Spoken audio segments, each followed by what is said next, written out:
বলেন, তিনি উত্তর দিবেন। তাওহীদ শব্দের অর্থ কি? কেউ বলবেন না, হাত উঠাবেন শুধু। মুরব্বী জি, মাশাআল্লাহ, বারাকাল্লাহ ফিক।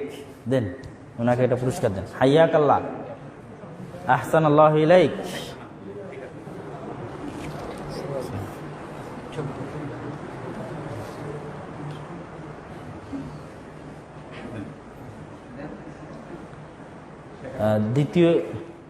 দ্বিতীয় প্রশ্ন হচ্ছে, আমি বক্তব্যের মধ্যে আলাদা করে বলিনি, কিন্তু বক্তব্যের মধ্যে চলে এসেছে যে তাওহীদ মোট কত প্রকার ও কি কি।